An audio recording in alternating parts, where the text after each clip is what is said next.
Hello bass fans, welcome back to a different video. Today we're not going to be playing so much, but we're going to be talking about this bass right here. I've had quite a few questions from people who I'm assuming just don't really know about these basses, because a lot of people that watch my videos do know about these basses, I'm assuming, because of said person from said band Level 42, Mark King, who had one of these. So a lot of them already know what this is, but I do get new people who ask what this is, and I've had it quite a lot. So let's go through it. Before we get into the review of this magnificent bass right here, I would like to give a quick shout out, firstly, to my Patreon page, where you can find the tabs and notations for all the songs I cover. Oh, and maybe, I keep saying this, but I can never think of anything what to do because I don't really know. But I would like to at some point do extra content for people only there. Oh, yes.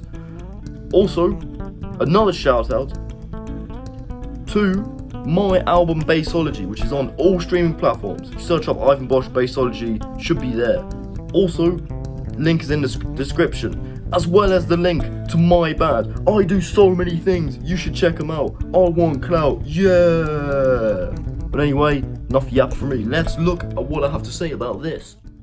This is in fact a Status Graphite Series 2, completed in, as I have the paperwork here, I know exactly when, April the 11th, 1990. So this is like almost 16 years older than me. Oh, this has a American cherry body. That's that. What is that? Flamed ash top. The full carbon construction here with the phenolic resin fretboard.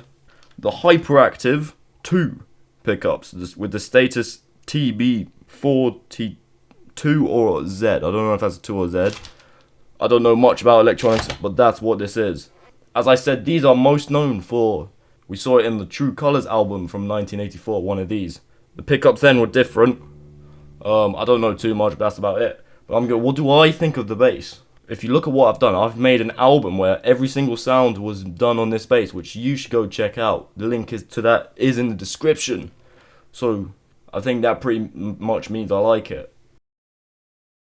Action-wise, it can go really low, like so close to the fretboard that it plays itself. But I've recently come around to having slightly higher action. Don't know if you can see that. I'll probably do like a close-up shot with the phone. But yeah, headless. Some people like it, some people don't. Normally I don't like headless, but I think it works really well on this. Let's do some sound demos. What I've got now is, it's going through my Mark Bass amp out the back.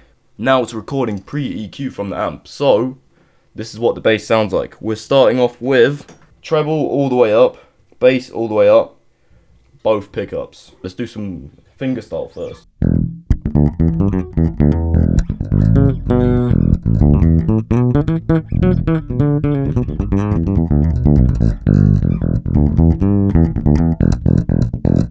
Pretty fat. Now let's add some thumb in.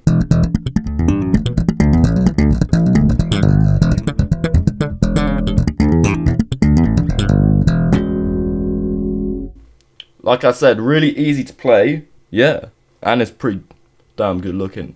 Let's go to the neck pickup with some fingerstyle and then some slap.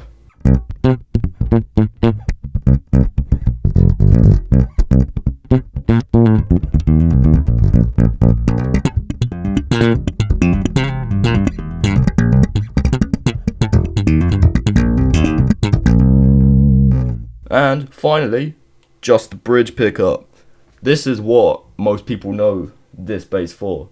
And everyone always plays True Colors on it, which is the...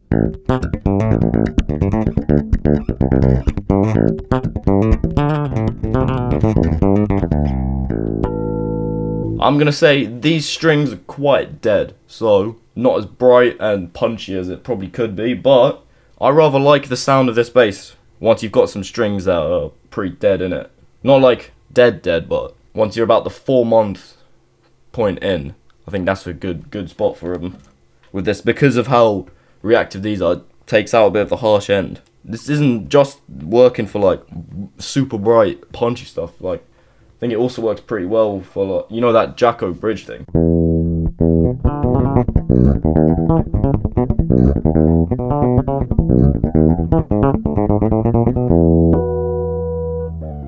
Works pretty well for that, I think. Here's both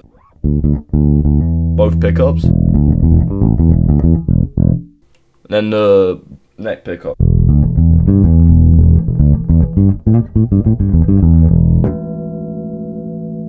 The treble can go all the way off, which is the cut. That was just the treble flat. This is bass boosted.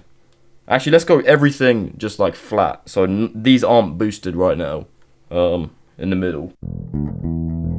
As you can see, it gets a lot quieter, which is why I always have that up to the max, pretty much. My main settings is just max, and then in the middle.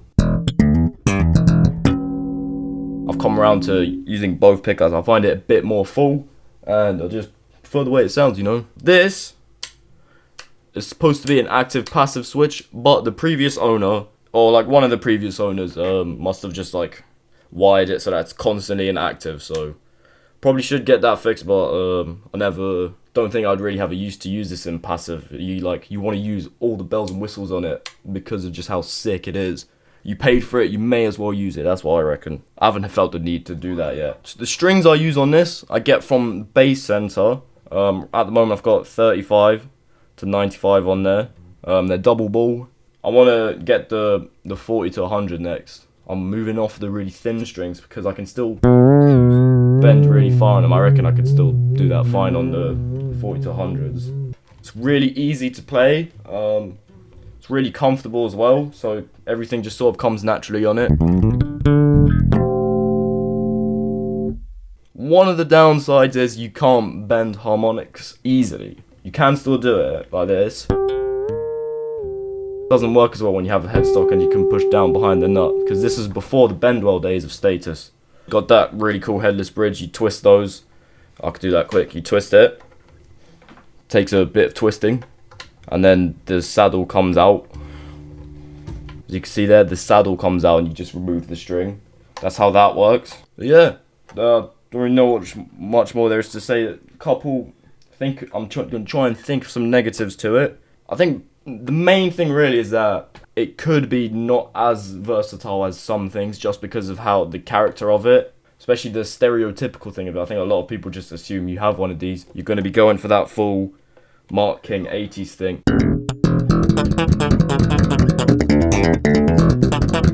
And that doesn't really work for that many things. It's getting slept on for a lot of the other things it can do. Like if we take the treble down, go on to the neck pickup, it can be like.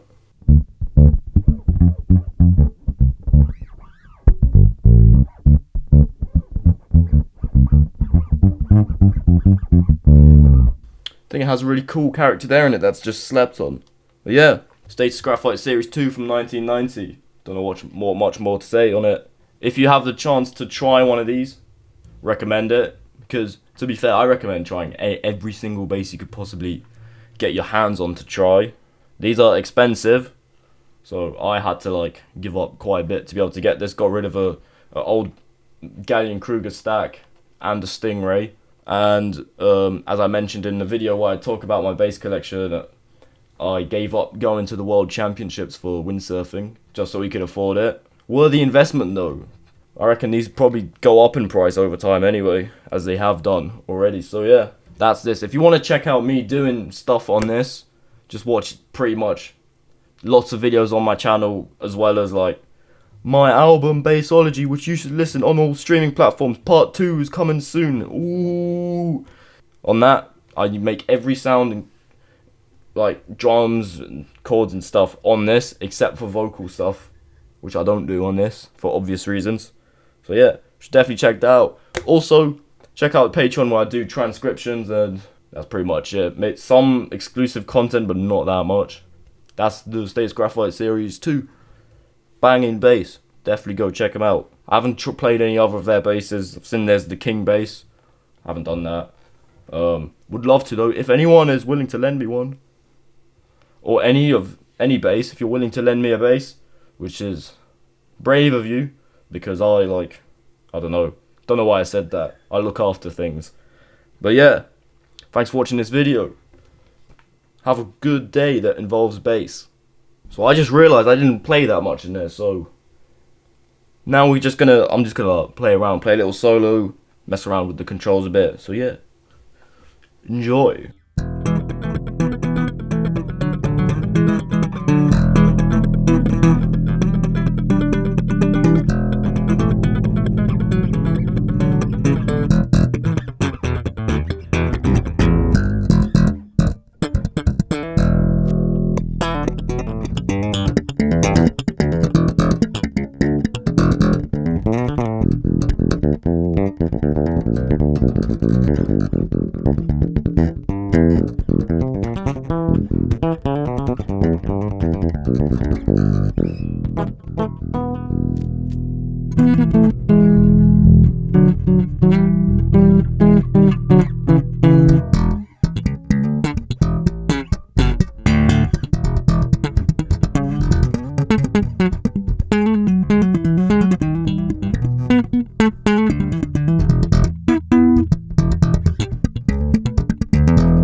This is also good for tapping.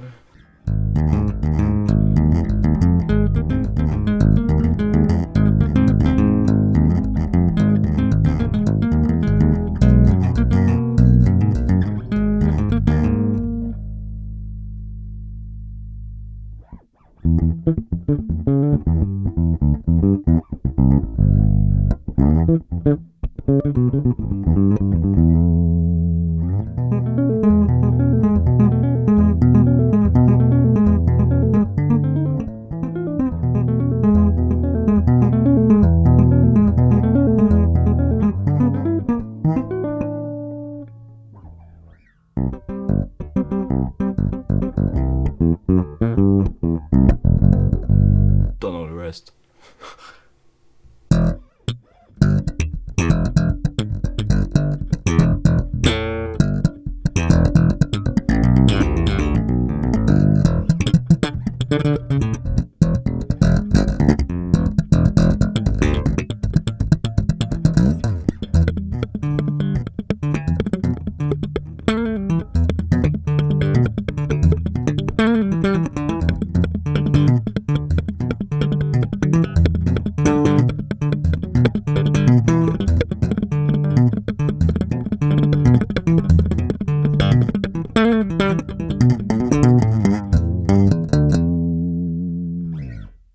Now we're done.